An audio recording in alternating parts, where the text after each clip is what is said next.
Hi అండి. Welcome back to కల్లా vlogs. అందరూ ఎలా ఉన్నారు? బాగున్నారా? నేను కూడా బాగున్నానండి. ఇంకా ఇక్కడ చూపించే కాయలు చూసారా? వాటిని ఏమంటారో మీకు తెలుసా అండి? వీటిని వాక్కాయలు అంటారంట. ఇంకా వీటిని కలిమికాయలు అని కూడా అంటారంట. మీరు ఎప్పుడైనా చూసారండి వీటిని? ఇంకా వాటిని చూసేది ఉంటే వాటిని ఏమంటారో మీ ఊర్లో కామెంట్ చేయండి. ఎప్పుడైనా వీటితో పప్పు చేశారా? ఇంకేమైనా రెసిపీ చేశారా చెప్పండి. నేనైతే ఈరోజైతే వాటితో పప్పు చేస్తున్నాను. చాలా సంవత్సరాలు అయిందండి వీటిని ఇప్పుడు నేను వండడం. ఇంకా నా పెళ్ళి కాకముందు అమ్మ వాళ్ళు ఇంట్లో ఉన్నప్పుడు అమ్మ అయితే వండేదండి షాప్లో తీసుకొచ్చి. ఇంకా అప్పుడు నాకైతే వీటి గురించి ఎక్కువ తెలియకపోయేది. ఇప్పుడైతే ఇంకా తెలుసుకున్నాను. ఇంక ఇప్పుడు నాకు తెలిసిన వాళ్ళు ఒకరు వాళ్ళ ఊరు నుంచి తీసుకొచ్చారండి ఫ్రెష్గా చెట్టు కాయలు. ఇంకా నేనైతే వాటిని వండుతున్నాను.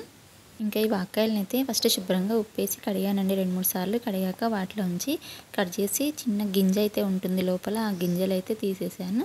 తీసి పప్పులో వేసాను. ఇంకా పప్పులోకి 2 టమాటాలు 4-5 పచ్చిమిర్చి కూడా వేస్తున్నాను. ఇంకా నా వీడియోస్ ఎవరైనా ఫస్ట్ టైం చూస్తున్నట్టే ప్లీజ్ సబ్స్క్రైబ్ చేసుకోండి. ఇంకా ఆల్రెడీ సబ్స్క్రైబ్ చేసుకున్న వాళ్ళు అందరూ ఒక లైక్ అయితే ఇవ్వండి. వీడియోకి లైక్స్ ఎక్కువ రావడం వల్ల ఎక్కువ మందికి రీచ్ అవుతుందండి.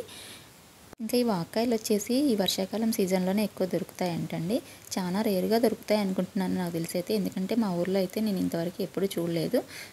మా అమ్మ వాళ్ళ ఊర్లో తప్ప నేను ఎక్కడ చూడలేదు కూడా. ఇంకా విటమిన్ సి ఉంటుందంటండి ఈ వాక్కాయలలో. ఇవి ఆరోగ్యానికి చాలా మంచిదంట. దొరికినప్పుడైతే కంపల్సరీ తినడమే మంచిది మనము. ఇంకా చాలా బాగుంటుంది పుల్లగా. ఇంకా పప్పు అయితే ఉడికిపోయింది. పోపు వేస్తున్నాను.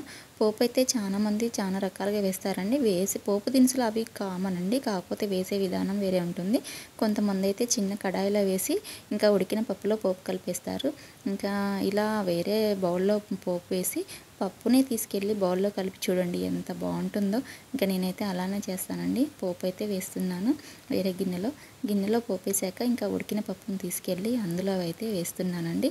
ఇంకా అట్లా వేసినప్పుడు వచ్చిన స్మెల్ ఉంటుంది, చాలా బాగుంటుంది. ఇలా పోపు ఒకసారి వేసి చూడండి ఎంత టేస్టీగా ఉంటుందో. పోపు స్మెల్ అనేది పప్పుకు మొత్తం పట్టుకుంటుందండి. ఇంకా ఇలా చాలా బాగుంటుంది. నాకైతే ఇలా వేయడమే ఇష్టము. ఓకే అండి, వీడియో నచ్చితే లైక్ చేయండి, షేర్ చేయండి, సబ్స్క్రైబ్ చేసుకోవడం మాత్రం మర్చిపోకండి. ఉంటానండి, బాయ్.